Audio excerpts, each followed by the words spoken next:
Wiki iliyopita ni share video nyingi sana juu ya namna gani ambavyo mnaweza mkapata kazi za kutranslate Kiswahili kwenye website tofauti tofauti na pia kwenye portal tofauti tofauti. Nimeona watu wengi sana walikuwa na hamu ya kujifunza namna gani ambavyo wanaweza wakapata kazi za kutranslate Kiswahili.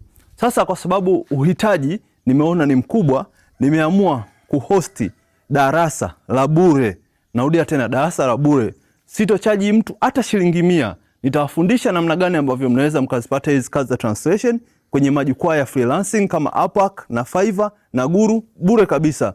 Pia nitawafundisha namna gani ambavyo mnaweza mkapata hizi kazi za translation kwenye agents tofauti tofauti.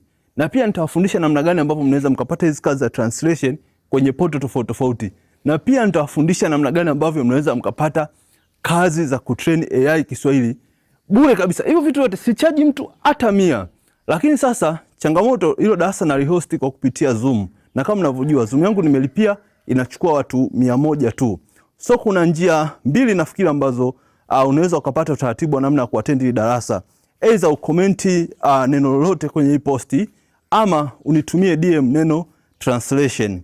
Sasa kama unaiona video hii kwenye platform nyingine tofauti na Instagram, hautaweza kupata hiyo reply. Kwa hiyo kisha una comment kwenye video hii kwa platform ya Instagram ama unanitumia DM ya neno translation. Neno translation nitaliweka hapa kama ambavyo linavyoonekana. Ndio nitachotaka wewe unitumie DM yako.